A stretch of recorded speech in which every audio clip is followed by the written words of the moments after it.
오늘의 주요 뉴스입니다. 내년에 발사될 누리호 4호기의 조립을 위한 본격 준비가 시작됐습니다. 단 조립에 필요한 준비 상황을 점검하는 회의에는 세계 종합 기업으로 선정된 한화 에어로스페이스가 처음으로 참여했습니다. 삼성전자 기흥 캠퍼스에서 발생한 방사선 피폭 사고와 관련해 삼성전자 측이 깊이 반성하고 있다고 밝혔습니다. 국정감사장에서는 과거 기흥 캠퍼스 정기 검사에서 전체적으로 문제가 없다고 판정한 원안위도 책임이 있다는 질타가 나왔습니다. 미국 테슬라가 무인 자율주행 택시인 로보택시 시제품을 처음으로 공개했습니다.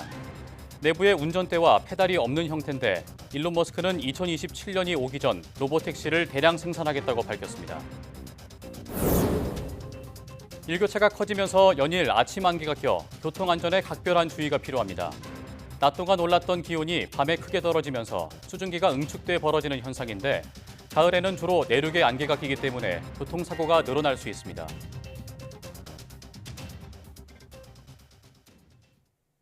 여러분 안녕하십니까? 사이언스 투데이 시작합니다. 내년 하반기 발사 예정인 누리호 4호기를 조립하기 위한 검토 회의가 민간 기업이 참석한 가운데 열렸습니다.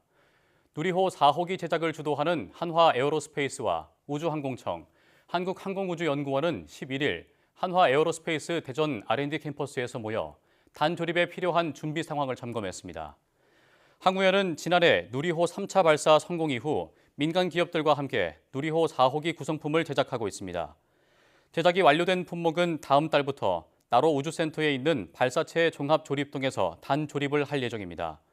우주청은 누리호 4차 발사에 탑재될 차세대 중형 위성 3호도 본체 조립과 시험이 정상적으로 진행되고 있다고 밝혔습니다. 국회 과학기술정보방송통신위원회 국정감사장에서 나온 삼성전자 최고 안전 책임자가 방사선 피폭 사고에 대해 깊이 반성하고 있다고 밝혔습니다. 하지만 이번 피폭 사고로 발생한 화상이 부상인지 질병인지에 대해서는 답변을 피했습니다. 임늘솔 기자가 보도합니다. 삼성전자 최고안전 책임자가 기흥 캠퍼스에서 일어난 방사선 피폭 사고에 대해 가슴 깊이 반성한다고 밝혔습니다. 윤태양 삼성전자 부사장은 근본적인 재발 방지 대책을 세워 하나하나 실행해 가고 있다면서 피해자들이 치료에 집중할 수 있도록 지원하고 치료와 보상 이후 과정도 책임지겠다고 말했습니다. 다만 이번 사고로 발생한 화상이 부상인지 질병인지 묻는 질문에는 답변을 피했습니다. 질병과 부상에 대해서는 여러 가지 의견들이 있습니다. 그래서 그 부분에 대해서는 관련된 법령의 해석을 받도록 하겠습니다. 근데 피해자의 원인이 지금 화상인지 부상인지 질병인지도 대답을 못하시면 재발방지 대책이 어떻게 나옵니까? 원자력안전위원회 국정감사에서는 최근 일어난 삼성전자 기흥 캠퍼스 방사선 피폭 사고가 도마 위에 올랐습니다. 이번 사고 원인은 삼성전자의 관리 부실이라고 결론 내렸지만 규제기관인 원안위의 책임도 있다는 질타가 나왔습니다. 2019년 삼성전자 기흥 캠퍼스 정기 검사에서 원안위는 방사선 안전관리 사항이 절차와 문서화돼 있지 않다고 평가하면서도 전체적으로는 문제없다고 판정했습니다. 또 당시 삼성전자는 안전관리자를 추가 선임하겠다고 밝혔지만 오히려 이듬해인 2020년에 3명이었던 안전관리자를 2명으로 줄였습니다. 책임에 대한 부분을 못 느낀다고 말씀을 드리는 게 아니고요. 이 방사선 발생 장치에 대한 신고 기관에 대해서 지금 현재 하고 있는 관리 상태가 올바른 건지 보완할 부분은 없는지 하는. 원안위는 지난 7일 국립암센터에서 발생한 피폭 사고에 대해서도 조사에 들어갔다고 밝혔습니다. 하지만 신고 장비보다 더 엄격한 허가 장비에서도 단순 부주의로 인해 어처구니 없는 사고가 발생하면서 방사선 안전관리 전반에 대한 철저한 실태 점검이 필요하다는 목소리가 나오고 있습니다. YTN 사이언스 임늘솔입니다. 길었던 불볕더위가 가고 이제야 청명한 가을 날씨가 됐지만 또 다른 불청객이 찾아왔습니다. 바로 아침 안개인데요. 이맘때 교통사고가 늘어나는 원인이기도 합니다. 봄, 겨울과는 다른 가을 안개의 특징은 뭔지 김민경 기자가 전해드립니다. 해가 저물고 어둠이 짙어지자 땅 위로 안개가 스멀스멀 피어오릅니다. 밤사이 생겨난 안개는 해가 떠오르는 아침까지도 이어집니다. 공기가 수증기를 담을 수 있는 그릇은 온도가 높을수록 커집니다. 비유하면 낮 동안 기온이 올라 그릇이 대야처럼 커졌다가 밤에 기온이 떨어지면 밥그릇만큼 작아지는 겁니다. 작아진 그릇에 수증기가 담기지 못하고 공기 중에 물방울로 떠다니는 것이 바로 안개입니다. 가을 안개는 주로 내륙에서 많이 발생하는데 하천 주변 등 심한 곳에서는 200m 앞이 제대로 보이지 않을 정도로 짙습니다. 일교차가 10도 이상 벌어지면서 전국이 기온은 10에서 25도 정도의 수준으로 기온이 하강하면서 지표면 부근에 있는 수증기가 포화가 되면서 안개가 발생하게 됩니다. 내륙을 중심으로 안개가 발생이 되겠습니다. 봄과 겨울에도 안개가 복병인데 가을과는 발생 장소와 원인이 다릅니다. 낮에 데워진 땅이 밤에 식어 내륙에 안개가 끼고 바다에서도 따뜻한 공기가 차가운 해수면을 지나며 큰 온도 차이로 안개가 만들어집니다. 밤에는 육지가 더 차가워져 바람이 바다 쪽으로 불어가기 때문에 두 안개가 만나는 서해안을 중심으로 두드러지게 나타납니다. 즉, 가을에는 주로 내륙에 안개가 끼고 봄과 겨울에는 육지뿐 아니라 바다에서도 짙은 안개가 만들어지는 겁니다. 내륙에 안개가 끼는 시기에는 교통사고가 늘어날 수 있어 특히 위험합니다. 가을에는 내륙, 특히 강이나 호수 또는 골짜기에 인접한 도로에서는 짙은 안개가 더 낄 수 있기 때문에 차량 운전 등 교통안전에 각별한 주의가 필요합니다. 지난 2015년 영종대교 106종 추돌 사고 등 대규모 차량 연쇄 추돌 사고의 대부분은 안개가 원인이었습니다. YTN 김민경입니다. 내년에는 호우 긴급재난문자 발송 대상 지역이 확대됩니다. 기상청은 11일 국회 환경노동위원회 국정감사에서 수도권과 경북, 전남으로 제한됐던 호우 긴급재난문자 운영 지역을 두세 곳 더 늘리고 단계적으로 전국에 확대하겠다고 밝혔습니다. 호우 긴급재난문자는 올해 수도권에서 정규 운영, 경북과 전남에서 시범 운영하며 모두 129건이 발송됐습니다. 호우 긴급재난문자는 기상청이 직접 발송하는 재난문자로 1시간에 50mm, 3시간에 90mm가 동시에 충족되거나 1시간에 72mm 이상의 호우가 쏟아지면 곧바로 각 읍면동에 발송됩니다. 이와 함께 기상청은 호우와 폭염 등 여러 극한 현상이 동시에 발생하는 경우를 고려해 복합 극한 기후 지수도 산출할 계획입니다. 전례 없는 기상이변이 급증하는 가운데 국정감사에서 기상청 예보관 부족과 열악한 근무 환경에 대한 지적이 잇따랐습니다. 국민의힘 이미자 의원은 11일 국회에서 열린 기상청 국감에서 지난 5년 동안 호우특보 발령이 두세 배 증가하고 극한 강수 빈도가 급증했는데도 예보관 수는 그대로인 채 근무 시간만 늘어났다며 이런 상황에 예보의 질이 좋아질 수 없다고 비판했습니다. 더불어민주당 박홍배 의원은 최근 한 달 동안 빅데이터를 분석했더니 기상청에 대한 국민의 부정적 인식이 강하고 예보의 정확도가 개선되지 않아 국민 만족도가 계속 떨어지고 있다고 말했습니다. 이에 대해 장동원 기상청장은 이상 기상현상이 점점 극단적으로 나타나 예보가 어려워지고 있다며 예보관 증원과 예보 정확도 향상 방안을 마련하겠다고 답했습니다. 미국 남동부를 강타한 초강력 허리케인 밀턴을 연구하기 위해 허리케인의 눈 속으로 직접 뛰어든 사람들이 있습니다. 허리케인 헌터라고도 불리는 미국 국립해양대기청 소속 연구진들인데요. 이들이 밀턴의 눈을 통과해 비행하는 동안 심한 난기류를 경험하는 영상을 공유했습니다. 화면으로 함께 보시죠. 짙은 먹구름을 뚫고 나르는 비행기 위로 강한 비바람이 몰아칩니다. 난기류에 비행기가 요동치자 사람들이 중심을 잃지 않으려고 애를 씁니다. 점점 더 강해지는 난기류에 설치된 기계 장비들이 흔들리고 선반의 물건들까지 마구 쏟아져 내립니다. 미국 국립해양대기청 소속 연구진들이 허리케인 밀턴을 관측하기 위해 관측용 항공기를 타고 직접 허리케인의 눈 속으로 들어간 모습을 공개했습니다. 화면에 나온 이들은 기상학자를 포함한 전문가들로 이른바 허리케인 사냥꾼들로도 불립니다. 허리케인 사냥꾼들은 허리케인이 발생하면 북상 경로를 따라 수시로 허리케인의 눈 속으로 돌진해 자료를 수집하는데요. 인공위성이 측정할 수 없는 세세한 자료를 수집해 국립허리케인센터에 전송하는 것이 목적입니다. 이들이 위험을 무릅쓰고 수집한 기상 데이터들은 허리케인 예보를 더욱 정확하게 수정하는 데 큰 도움이 된다고 합니다. 미국의 한 주택에 100마리가 넘는 야생 너구리가 밥을 달라고 몰려오는 바람에 집주인이 구조 요청을 하는 일이 벌어졌습니다. 호주에서는 코알라가 기차역에 난입해 소동이 있었습니다. 신웅진 기자가 전해드립니다. 100여 마리의 너구리떼가 집을 둘러싸고 있습니다. 옹기종기 모여있는 모습이 귀여워 보이지만 실제로 겪어보면 이야기가 달라집니다. 집주인 여성은 35년 전부터 집 주변 야생 너구리에게 심심풀이로 먹이를 주기 시작했습니다. 그런데 6주 전부터 찾아오는 녀석들이 급격하게 불어나더니 밤낮으로 먹을 걸 달라고 난동을 부렸습니다. 위협을 느낀 집주인은 결국 911에 신고했습니다. 출동한 경찰은 너구리에게 죄를 물을 수 없다며 야생동물에게 함부로 음식을 주지 말라고 권고했습니다. I do hope that somebody steps in and helps her, take care of this problem, and hopefully she'll quit doing it. 매년 미국에서 선발하는 최고의 뚱보 곰입니다.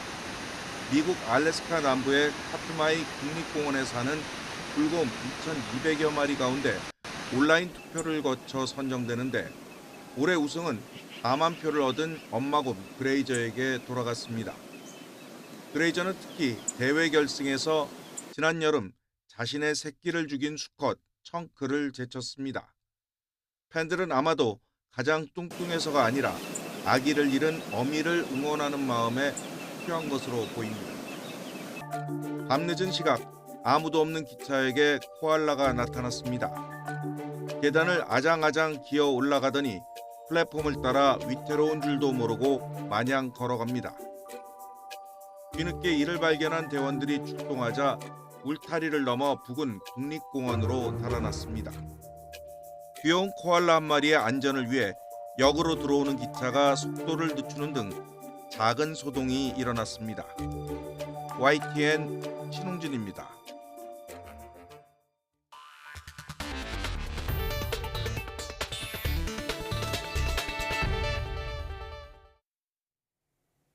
미국 전기차 업체 테슬라가 현지 시간 10일 운전대와 페달 없이 완전 자율주행 기술로 운행되는 로보택시 시제품을 공개했습니다. 일론 머스크 테슬라 CEO는 이날 로스앤젤레스 버뱅크에 있는 워너브라더스 영화 촬영 스튜디오에서 위 로봇 행사를 열고 자율주행 로보택시 사업을 위한 사이버캡 시제품을 선보였습니다. 이 차량은 양쪽의 문이 하나씩만 달린 투도어로 디자인됐고 내부에는 일반 차량과 같은 운전대와 페달이 없는 형태입니다. 머스크는 이날 행사가 시작된 직후 직접 이 차를 타고 촬영장 내 짧은 도로 구간을 차량이 자율주행하는 모습을 보여준 뒤 행사장 내부로 들어왔습니다. 머스크는 자율주행 교통수단으로 매우 최적화된 사이버캡을 생산할 것으로 예상한다며 2026년까지 2027년 전에는 대량으로 만들 것이라고 말했습니다. 지난 8월 인천 청라동 아파트 지하주차장에서 발생한 전기차 화재와 관련해 폭발 차량 기종 소유자들이 집단 소송을 제기하고 나섰습니다. 벤츠 EQ 시리즈 전기차 소유자 등 24명은 지난 10일 서울중앙지방법원에 메르세데스 벤츠와 벤츠 코리아 등을 상대로 한 사람의 1,000만 원씩 손해배상을 청구하는 소장을 접수했습니다. 차량 소유자 측은 대부분의 EQ 시리즈 전기차에 중국산 배터리가 장착됐지만 벤츠 측이 이를 숨기고 세계 1위 배터리 제조업체인 CATL 배터리가 실린 것처럼 속였다며 사기 계약이라고 주장했습니다. 또 벤츠 측이 아파트 지하주차장 화재를 계기로 차량 결함을 확실히 알게 됐음에도 리콜 조치를 시행하지 않고 결함을 은폐하려고 했다며 징벌적 손해배상 책임까지 져야 한다고 덧붙였습니다. 지난 7월 14명의 사상자를 낸 서울시청역 역주행 사고 운전자의 첫 재판이 열렸습니다. 운전자 측은 가속 페달을 밟지 않았는데도 급속히 차량의 속도가 붙었다며 급발진을 주장을 이어갔습니다. 김다현 기자가 보도합니다. 60대 남성 차모 씨는 지난 7월 밤 서울시청역 인근 호텔 지하주차장에서 차를 몰고 나왔습니다. 그런데 차 씨의 차량이 제한 속도를 어긴 채 역주행을 시작하더니 이내 인도로 돌진했습니다. 갑작스러운 사고에 승진 회식을 마치고 귀가하던 금융회사 직원 등 9명이 숨졌고 5명은 부상을 입었습니다. 혹시 급발진 사고라고 주장하시는 근거가 뭔가요? 죄송합니다. 돌아가시는 분과 유족분께 대단히 죄송합니다. 버스기사 출신인 차 씨는 수사 단계에서 내내 급발진을 주장했는데 첫 재판에서도 이 같은 주장을 이어갔습니다. 가속 페달을 밟지 않았는데도 급속히 차량의 속도가 붙었고 브레이크도 작동하지 않았다는 겁니다. 또 역주행 중 경적을 울리는 등 조치를 취하지 않았다고 해도 차량 자체에 결함이 있었던 만큼 운전자 과실은 아니라고 주장했습니다. 그러나 검찰은 사고 차량에 대한 포렌식 작업을 진행한 결과 차량이 급발진한 게 아니라 차씨가 가속 페달을 잘못 밟아 사고가 났다는 입장입니다. 검찰과 차씨가 혐의를 다투면서 재판은 앞으로 증인신문과 사실조회 등을 통해 정확한 사실관계를 확인하는 식으로 진행될 전망입니다.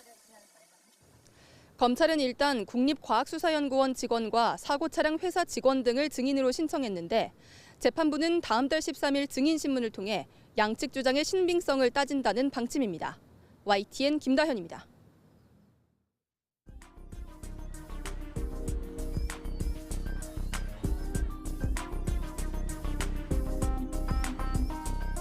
천억 원대 정산대금 편취하셨다는 혐의 자체는 인정하십니까? 그렇지 않습니다.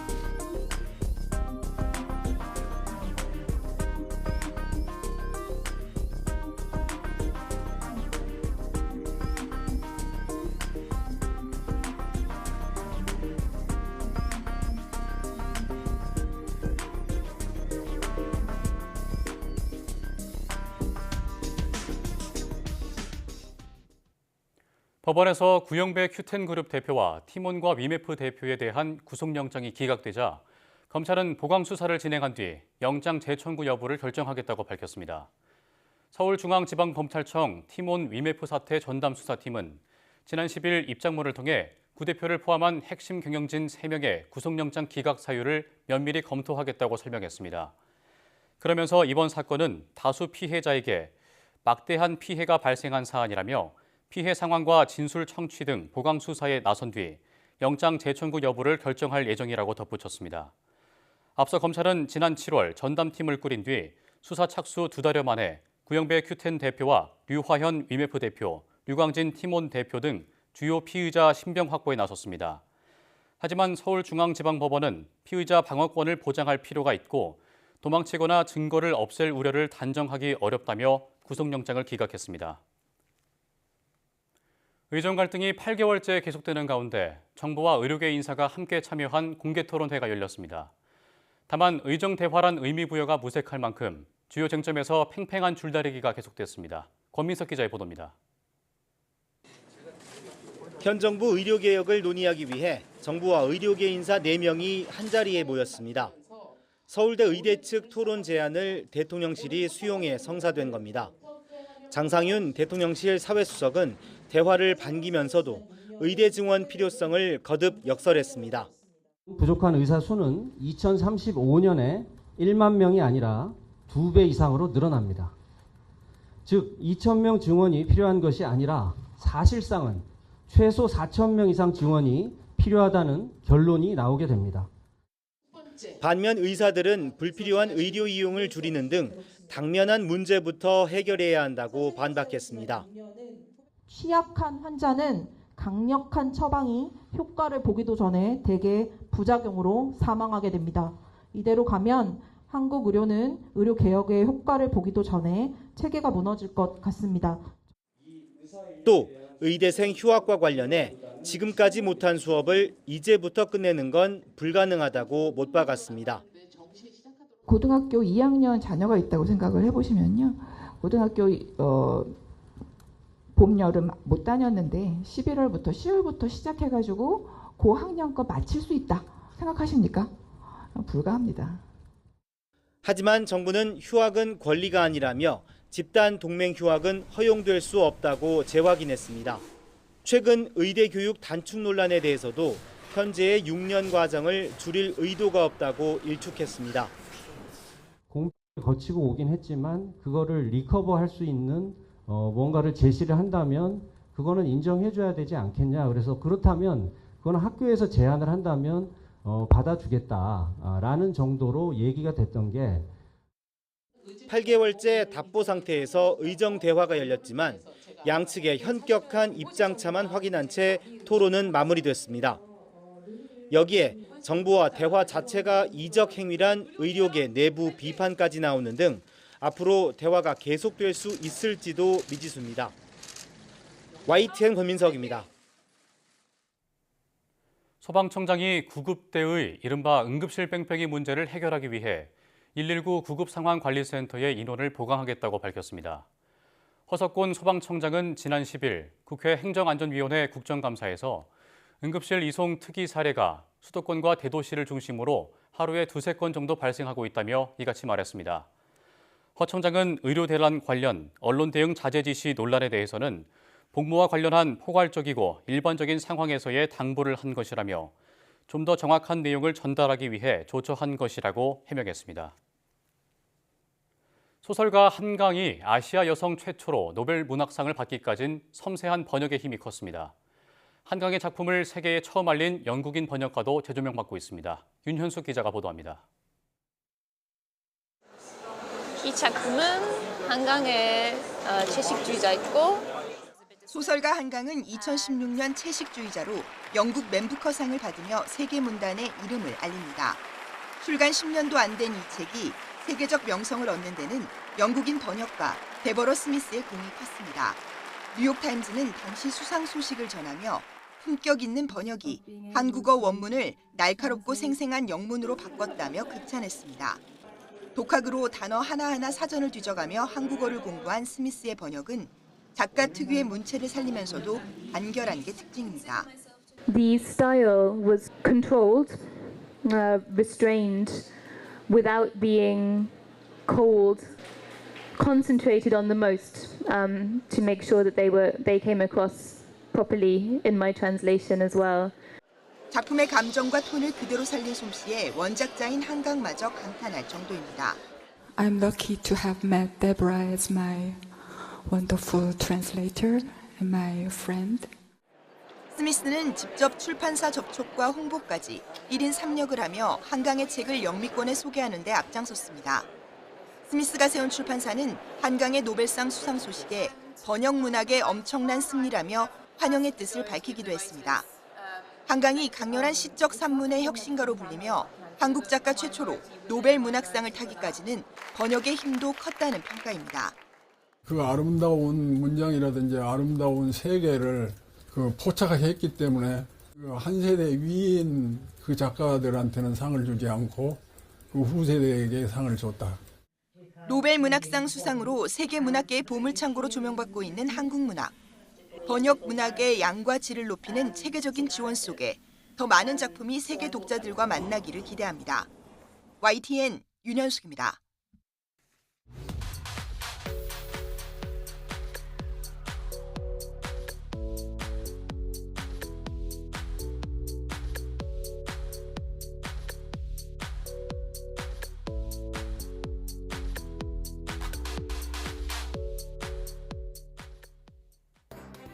청명한 가을 날씨에 지역 곳곳에서는 축제가 이어지고 주말 동안 나들이를 계획하신 분들 많으실 텐데요. 이동하실 때는 앞서 전해드린 아침 안개를 주의하셔야겠습니다. 봄, 겨울과 다르게 가을에는 주로 내륙에 안개가 끼고 강이나 하천 주변은 짙은 안개가 낄 수 있다고 하니 이른 시간에 차량 운전 시 속도를 줄이고 충분한 차간 거리를 유지해서 운행하시길 바랍니다. 뉴스 마칩니다. 고맙습니다.